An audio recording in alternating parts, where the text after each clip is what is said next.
আমার এখন মনে আছে, এটা আরও অনেক বছর আগে হবে, অ্যাটলিস্ট কোভিডেরও আগে মনে সম্ভবত। আমি একদিন ডক্টর মিজানুর রহমান আজহারি হাফিজাহুল্লাহকে জিজ্ঞেস করছিলাম, আপনার জীবনের লক্ষ্য কী? আপনি যখন বাংলাদেশ ফিরে যাবেন আপনি কী নিয়ে কাজ করতে চান? তিনি বলছেন, ভাই আমি কোরআন নিয়ে কাজ করতে চাই। আমার এখনও মনে আছে কথাটা। আমাদের ডক্টর মিজানুর রহমান আজহারি হাফিজাহুল্লাহ মালয়েশিয়া দীর্ঘ সময় ছিলেন এবং তিনিও রিলেট করতে পারবেন, বা আমরা যারা গিয়েছি তারা রিলেট করব, যে সেখানে যেমন আমি রিসেন্ট যেটা হয়েছে, আমি আসার আগের দিন সম্ভবত মাগরিবের ওয়াক্ত হয়ে গিয়েছে, আমি একটা পেট্রোল পাম্পে ছিলাম এবং আমি যদি পেট্রোল পাম্প থেকে চলে যাই সামনে একটা মসজিদ অথবা অন্য কোথাও যেতে চাই, হয়তো নামাজের টাইমটা চলে যাবে বা লেট হয়ে যাবে। তো আমাদের ওখানে সবগুলো পেট্রোল পাম্প, মল, সব জায়গায় সুরাও আছে, নামাজ ঘর যেটাকে আমরা বলি। তো আমি দ্রুত সুরাওতে চলে গেলাম এবং সেখানে দূর থেকে বাহির থেকেই শুনছি সুন্দর কেরাত হচ্ছে। তো ভেতরে গেলাম, গিয়ে দেখি পেট্রোল যিনি ভরে দেন, আমরা যাকে সেলার বলতে পারি, এরকম একজন মালে ভাই ইমামতি করছেন, স্পষ্ট সহি কোরআন তেলাওয়াত। এবং আমরা মালয়েশিয়াতে এরকম শুধু এই পর্যায়ের না, আরও বিভিন্ন পর্যায়ের আমরা দেখব যারা মালয়েশিয়ান মুসলিম, তারা কোরআন সহিশুদ্ধভাবে মাশাআল্লাহ পড়তে পারেন, কোরআনকে ধারণ করেন। এবং এটা তারা কতটুকু ধারণ করেন আমরা তাদের কাজে, কর্মে, বিহেভিয়ারে নানাভাবে আমরা দেখতে পাই। আরবদের ক্ষেত্রে তো এটা স্পষ্ট, কিন্তু তারা কিন্তু আরব নন, এই জন্য আমি ওনাদের উদাহরণটা দিয়েছি। আরবদের ক্ষেত্রে তো আমরা মিশর, আরব, অন্যান্য দেশগুলোতে সেখানে তো দেখি রাস্তাঘাটে আপনার বাসে চড়ছেন, ট্রেনে যাচ্ছেন, সেখানে তারা কোরআন পড়ছেন, কোরআনকে তারা সেভাবে ধারণ করেন। আমি যে মেসেজটি দিয়ে শুরু করতে চাই সেটা হচ্ছে, Quran is for everyone. Quran is a fundamental right. Learning Quran অথবা নোয়িং কোরআন, এটা একটা ফান্ডামেন্টাল রাইট সবার জন্য, শুধু মুসলিমদের জন্য না। আল্লাহ সুবহানাহু ওয়া তাআলা কত মায়া করে, কত আদর করে আল কোরআনুল কারীমে বারবার বলছেন, ইয়া আইয়ুহান নাস, ইয়া আইয়ুহান নাস, হে মানুষেরা। এটা তো সবার জন্য। সেই কোরআন অন্য মানুষ, অন্য ধর্মাবলম্বী যারা, তারা তো পড়ে। আমরা যারা মুসলিম, আমরা যদি সে কোরআনকে না জানি, পড়তেও না জানি, একটা যে কোনো ল্যাঙ্গুয়েজ, যে কোনো একটা কালচার বা একটা মেসেজ বোঝার জন্য দ্য ফার্স্ট প্রিরিকুইজিট হচ্ছে অ্যাটলিস্ট ওটা পড়তে পারা। আমি যদি পড়তেও না পারি, যেমন চাইনিজ আমরা অনেকেই হয়তো অধিকাংশই, বা এখানে হয়তো অধিকাংশই আমরা পাবো যে আমরা একেবারেই বুঝি না মান্ডারিন। এটা রিজনটা হলো আমরা এটা পড়তেও পারছি না। মালে আপনি অ্যাটলিস্ট পড়তে পারবেন, কারণ ইংরেজি অক্ষরে লেখা। পড়তে অ্যাটলিস্ট পারলে তখন হয়তো এটা ট্রান্সলেট করা বা অনুবাদ করাটা তখন ইজি হয়ে যায়।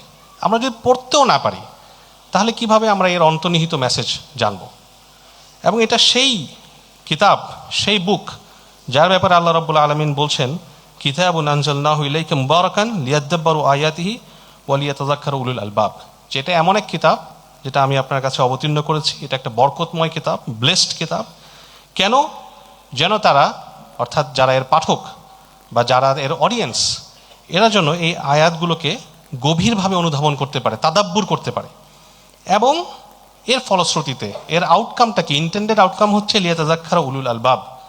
যারা ইন্টেলেক্ট, যারা বুদ্ধিমান, তারা যেন এখান থেকে উপদেশ গ্রহণ করতে পারে, প্রপার মেসেজ গ্রহণ করতে পারে। এখন এই তাদাব্বুর, এই মেসেজ গ্রহণ তখনই সম্ভব হবে যখন আমি কোরআনটাকে বুঝব। সেই কোরআন বোঝার জন্য যে আজকের এই প্রতিযোগিতা, এবং আমার এখনও মনে আছে, এটা আরও অনেক বছর আগে হবে, অ্যাটলিস্ট কোভিডেরও আগে মনে সম্ভবত। আমি একদিন ডক্টর মিজানুর রহমান আজহারি হাফিজাহুল্লাহকে জিজ্ঞেস করছিলাম, আপনার জীবনের লক্ষ্য কী? আপনি যখন বাংলাদেশ ফিরে যাবেন আপনি কী নিয়ে কাজ করতে চান? তিনি বলছেন, ভাই আমি কোরআন নিয়ে কাজ করতে চাই। আমার এখনও মনে আছে কথাটা। তো আজকে এতদিন পর আলহামদুলিল্লাহ যখন আমি এই উদ্যোগটা দেখছি, আমাকে আসলে অত্যন্ত অনুপ্রাণিত করছে। আমাদের এক ভাই এই আয়াতটি তেলাওয়াত করেছেন, আমি এই আয়াতটি দিয়ে আরেকটা কনটেক্সট দিতে চাই। সূরা ইসরার এই আয়াতটি 9 নম্বর আয়াত। আল্লাহ রাব্বুল আলামিন বলছেন, ইন্না হাযাল কোরআন ইয়াহদি লিল্লাতি হিয়া আকওয়াম। এই কোরআন, নিশ্চয়ই এই কোরআন ওই পথটা আমাদেরকে গাইড করে, প্রদর্শন করে, যেটা আকওয়াম, সবচেয়ে ব্যালেন্সড, সবচেয়ে স্ট্রেইট ফরওয়ার্ড। আসলে স্ট্রেইট ফরওয়ার্ড বলাচ্ছে, সরল বা ইত্যাদি বলাচ্ছে, আমার কাছে ব্যালেন্সড বললে আরও বেশি আপনার যথোপযুক্ত মনে হচ্ছে। আমাদের এই উপমহাদেশের অন্যতম বড় মুফাক্কির, আমরা চিন্তাবিদ, আলেম যাকে মনে করি, শেখ আবুল হাসান আলী নাদভী রাহিমাহুল্লাহ, ওনার একটা বই আছে অত্যন্ত প্রসিদ্ধ এবং বাংলাও আছে, আপনারা জানেন, মাযা খাসিরাল আলাম বিইনহিতাতিল মুসলিমিন। মুসলমানদের পতনে, মুসলিমদের পতনে বিশ্ব কি হারালো। উনি একটা চমৎকার অ্যাজামটিভ একটা ন্যারেটিভ তৈরি করেছেন, যে আচ্ছা আজকের পৃথিবীতে যেমন এখন আমাদের যে অবস্থা, আমরা দেখছি এখানে মুসলিমরা নেতৃত্বে নাই। মুসলিমরা যদি নেতৃত্বে থাকতো তাহলে কি হতো, সেভাবে উনি ন্যারেটিভটা তৈরি করেছেন এবং ওনার ন্যারেটিভটা এত শক্তিশালী, আপনারা যদি পড়েন বিমোহিত হবেন এবং আমরা বর্তমান সময়ের সাথে খুব রিলেট করতে পারবো। এই যে ধরেন একটা সিম্পল বিষয়, একজন একটা দেশের আরেকটা দেশের উপর আক্রোশ, সে যুদ্ধ করছে, আচ্ছা ভাই যুদ্ধ করো, কিন্তু সে বোমাটা মারছে কোথায়? হাসপাতালে। কোথায় মারছে? শিশুদের ওপর। কোথায় মারছে? পানির ডিস্যালিনেশন যে প্ল্যান্ট, যেটা দিয়ে পানি খাবে মানুষ, সেখানে বোমাটা মারছে। অর্থাৎ ন্যূনতম যে মোরাল গ্রাউন্ড সেটা নাই। যদি আজকে মুসলিমরা নেতৃত্বে থাকতেন, তাদের যে আপনার কোয়ালিটি পুরো বিশ্বে ছড়িয়ে পড়তো, যেই কোয়ালিটিটা আসলে আসছে কোরআন থেকে, সেই কোয়ালিটি কোনোভাবেই আমাকে এই অনুমোদন দেয় না, এই মোরাল গ্রাউন্ড দেয় না যে যে যুদ্ধে আসে নাই আমি তাকে কোনোভাবে অ্যাটাক করব। শিশু বা অন্য যারা, এটা তো আরও পড়ে, সিভিলিয়ান যে ইনফ্রাস্ট্রাকচার সেটা তো আরও পড়ে। তো ওনার ন্যারেটিভটা এত শক্তিশালী, আমি এত বিমোহিত হয়েছি যে উনি কল্পনা করার চেষ্টা করেছেন যে আজকে যেখানে আমাদের শক্তিশালী দেশগুলো আছে, সেখানে যদি আমরা একটা মুসলিম দেশ থাকতো, তা কেন? মানে ওনার ন্যারেটিভটার পেছনে উদ্দেশ্য, মানে ইয়াটা কি, রেশনালটা কি, যুক্তিটা কি? যুক্তিটা হচ্ছে মানুষ সময় শক্তিশালী কাউকে, পাওয়ারফুল কাউকে ফলো করে। আজকে ওরা পাওয়ারফুল, মানুষ মনে করছে ওটাই ভালো, সে খারাপ বললে ওটাও ভালো, সে এলজিবিটি কি নিয়ে আসলে এটাও ভালো, সে অশ্লীলতা নিয়ে আসলে ওইটাই ভালো, সে যা নিয়ে আসবে ওইটাই ভালো। আমার না ওয়াসাল্লাম না, মানে মানুষের আপনার টেন্ডেন্সিটা হচ্ছে এটা, সে যা নিয়ে আসবে আমি বাস বিনা প্রশ্ন বাক্যে ব্যয় আমি সেটাকে অনুসরণ করে নেব।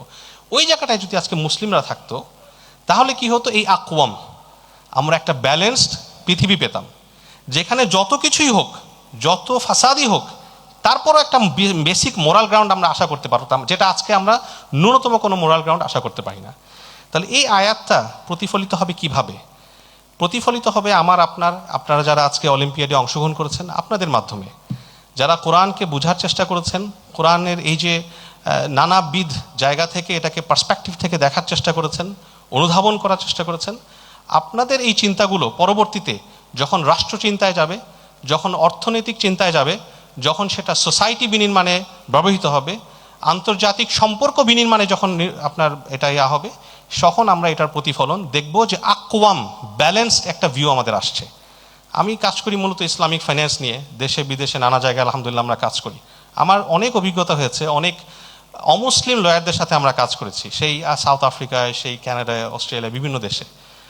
এবং আমার এরকম অনেক অভিজ্ঞতা হয়েছে আলহামদুলিল্লাহ, যে তাদের সাথে যখন আমরা আমাদের রেশনালটা বলেছি, কেন শরিয়া বলে যে উভয় পক্ষের চুক্তির উভয় পক্ষের কিছু ঝুঁকি নিতে হবে, কার কি ঝুঁকি নিতে হবে, কার কি রেসপন্সিবিলিটি, কমিউনিকেশনটা কীভাবে হবে, চুক্তির প্যারামিটারগুলো কীভাবে হবে, কেন সুদ থাকতে পারবে না, আমরা যখন এটা ওয়েল এক্সপ্লেন করি, ওরা অভিভূত হয়ে যায়। এবং আমি একাধিকবার এই কমেন্ট তাদের কাছ থেকে শুনেছি, দিস ইজ ইভেন ফেয়ারের। ওরা বলছে এটা আরও বেশি ন্যায়সঙ্গত। অর্থাৎ ওনাদের হয়তো সিভিল লতে সেটা আছে, ওনাদের দেশের কমার্শিয়াল অ্যাক্টে এটা আছে, কিন্তু শরিয়ার আলোকে আমরা যখন এক্সপ্লেন করছি, উনি বলছে এটা তো আরও ফেয়ার, এটা তো মানে উভয় পক্ষ আরও খুশি হবে, মানে it's a win win thing. এটা এমন না যে ভাই আমি একা জিতবো আর আপনি সবসময় হারবেন, মানে win of one party at the loss of another party, এরকম না, বরং আমরা উভয়ই জিতবো, উভয়ই আমরা সামনের দিকে যাব। এই চেতনাটাই হচ্ছে ইন্না হাদাল কোরআন ইহাদি লিল্লাতি হিয়া আকওয়াম। আমরা আশা করি যারা আজকে এখান থেকে আমাদের গড়ে উঠছেন, তারা এই যে মেসেজটা এখান থেকে পেয়েছেন, এই প্রতিযোগিতায় অংশগ্রহণ করেছেন, এটাকে সামনে আরও বিস্তৃত করবেন ব্যক্তি জীবনে, এবং যার যেখানে বলয় আছে। আল্লাহ রসুল সাল্লাল্লাহু আলাইহি ওয়াসাল্লাম বলেছেন, আলা কুল্লুকুম রাইন ওয়া কুল্লুকুম মাসউলুন আন রাইয়াতি, every one of you are responsible and every one of you will be questioned on the day of judgment about his or her responsibility. তোমাদের সবাই দায়িত্বশীল এবং সবাইকে তার দায়িত্ব সম্পর্কে জিজ্ঞাসা করা হবে। আমি এখানে এসে আমার দায়িত্ব কিছুটা হলেও পালন করার চেষ্টা করেছি। আপনারা যারা শুনেছেন, নীতি নির্ধারণী পর্যায়ে আছেন, কেউ হয়তো ডোনেট করতে পারবেন, কেউ ইনিশিয়েটিভ নিতে পারবেন, কেউ পার্টিসিপেট করতে পারবেন, কেউ অ্যাটলিস্ট মানুষকে নিয়ে আসতে পারবেন। আল্লাহ রসুল সাল্লাল্লাহু আলাইহি ওয়াসাল্লাম বলেছেন, মান দাআ ইলা হুদান কানা লাহু মিনাল আজরি মিসলু উজুরি মান তাবিআহু লা ইয়ানকুসু যালিকা মিন উজুরিহিম শাইআ। যে ব্যক্তি মানুষকে কোনো ভালো কাজের দিকে ডাকে, তার যত ফলোয়ার আছে, যত মানুষ তাকে অনুসরণ করবে, সে সকলের সওয়াবের সমপরিমাণ সওয়াব পাবে, অথচ তার ফলোয়ারদের সওয়াবও কোনো অংশে কমবে না। আমরা আশা করি সবাই আমরা এই ধরনের ইনিশিয়েটিভে অংশগ্রহণ করতে পারবো। পাশাপাশি যারা আজকে এই অলিম্পিয়াডে অংশগ্রহণ করেছেন, পুরস্কার পাচ্ছেন বা পাচ্ছেন না, আশা করি সবাই এই জার্নিটাকে আপনারা কন্টিনিউ করবেন। আগামীতে গবেষণায় উচ্চশিক্ষায় কোরআন ভিত্তিক বিভিন্ন কিছু। এবং আমি একটা ছোট্ট সাজেশন আমাদের যারা বিশেষ করে ইউনিভার্সিটি কলেজে বিভিন্ন জায়গায় যারা ছাত্র বন্ধুরা আছেন, আপনাদের অনেক সময় অ্যাসাইনমেন্ট থাকে। অ্যাটলিস্ট ব্যাচেলার্স লেভেলে গেলেই প্রত্যেক সাবজেক্টে একটা করে অ্যাসাইনমেন্ট থাকবে, হয় প্রেজেন্টেশন করতে হবে, না একটা আর্টিকেল রিভিউ করতে হবে, না কোনো কিছু করে একটা লিখে জমা দিতে হবে। এখানে একটা কোরআনিক পার্সপেক্টিভ নিয়ে আসেন, জাস্ট ডু দ্যাট, সিম্পল জিনিস, যেটাই করেন। এবং আমরা এটা দেখেছি যে মালয়েশিয়া বা অন্যান্য জায়গায় যারা ইসলামাইজেশন নলেজ করছে, আমার জাগতিক একটা প্রবলেমকে কিভাবে আমি কোরআনিক পার্সপেক্টিভ থেকে, শরিয়ার পার্সপেক্টিভ থেকে আমি দেখতে পারি, বিশ্লেষণ করতে পারি এবং সলিউশনটা ডিরাইভ করতে পারি, সিম্পল জিনিস। এটাও যদি আপনি করেন, একদিন, 2 দিন, 3 দিন, আপনার 10টা অ্যাসাইনমেন্ট, বছরে 12টা, আপনার 4 বছরে 20-25টা যখন অ্যাসাইনমেন্ট হয়ে যাবে, ফার্দার এটা জার্নাল আর্টিকেল যাবে, আপনি কিন্তু already you are contributing to the ocean of knowledge. জ্ঞানের সমুদ্রে আপনি অলরেডি কন্ট্রিবিউট করছেন এবং এইভাবেই আস্তে আস্তে বৃদ্ধি পাবে। একইভাবে যারা উচ্চশিক্ষার চিন্তা করছেন, আপনারাও যেই বিভিন্ন দেশে মাশাআল্লাহ কোরআন ভিত্তিক অনেক নলেজে অনেক জায়গায় কন্ট্রিবিউট করার সুযোগ আছে, উচ্চশিক্ষা গ্রহণের সুযোগ আছে, আপনারা সেই সুযোগগুলো অবশ্যই গ্রহণ করতে পারেন এবং এই ধরনের উদ্যোগ সামনে আরও বাড়বে, আমরা এই প্রত্যাশা করি। হাসানা ফাউন্ডেশনকে অসংখ্য ধন্যবাদ। হাসানা ফাউন্ডেশন এডুকেশন নিয়ে কাজ করছে। আমাদের আইএফএ কনসালটেন্সি এবং মালয়েশিয়ার আদল অ্যাডভাইজারি, দুটো প্রতিষ্ঠান মিলে আমরা আদল গ্রুপ, যারা পুরো বিশ্বে আমরা ইসলামী ফাইন্যান্স নিয়ে নানাবিধ ট্রেনিং, অ্যাডভাইজারি, কনসালটেন্সি, অডিট ইত্যাদির কাজ করে থাকি। পৃথিবীর প্রায় সবকটি মহাদেশে আলহামদুলিল্লাহ আমাদের বিচরণ রয়েছে। আমরা সম্প্রতি হাসানা ফাউন্ডেশনের সঙ্গে একটা এগ্রিমেন্টে এসেছি এবং শীঘ্রই আমরা ইসলামিক ফাইন্যান্স রিলেটেড কিছু কাজও ইনশাআল্লাহ হাসানা ফাউন্ডেশনের সঙ্গে আমরা করব ইনশাআল্লাহ। আশা করি আপনারা সেগুলোতেও অংশগ্রহণ করবেন, কারণ আলটিমেটলি এই কোরআনিক যেই ইনিশিয়েটিভ, উদ্দেশ্যটা কি? উদ্দেশ্যটা হচ্ছে আমরা যেন এটার গাইডেন্সটা ইমপ্লিমেন্ট করতে পারি সকল ক্ষেত্রে, ইনক্লুডিং আমাদের ফাইন্যান্সিয়াল ম্যাটার। সেই জায়গা থেকে মূলত আমরা এই কাজটি করছি। এবং আমি শেষ যে মেসেজটি দিয়ে আজকে এখানে শেষ করতে চাই, যে আমরা কেউই যেন এখানে থেমে না থাকি। এই পুরস্কার গ্রহণটা আমাদের সকলকে একটা রেসপন্সিবিলিটি এনে দিচ্ছে। আমি একটু আগেই যে হাদিসটা কোট করছি, সেই হাদিসের আলোকেই আবার শেষ করব, যে আমাদেরকে যে আজকে পুরস্কার দেওয়া হচ্ছে, it's actually a responsibility being given, একটা দায়িত্ব আমাদেরকে দেওয়া হচ্ছে এবং সমাজ উম্মাহ প্রত্যাশা করে আমরা এই দায়িত্বের উপর আগামীতে আরও বড় কিছু বিনির্মাণ করব, যার মাধ্যমে সমাজ ও উম্মাহ এবং দেশে উপকার হবে। আপনাদের সকলকে অসংখ্য ধন্যবাদ। হাসানা ফাউন্ডেশনকে অসংখ্য ধন্যবাদ। জাযাকুমুল্লাহ খাইরান। আসসালামু আলাইকুম ওয়া রাহমাতুল্লাহি ওয়া বারাকাতুহু।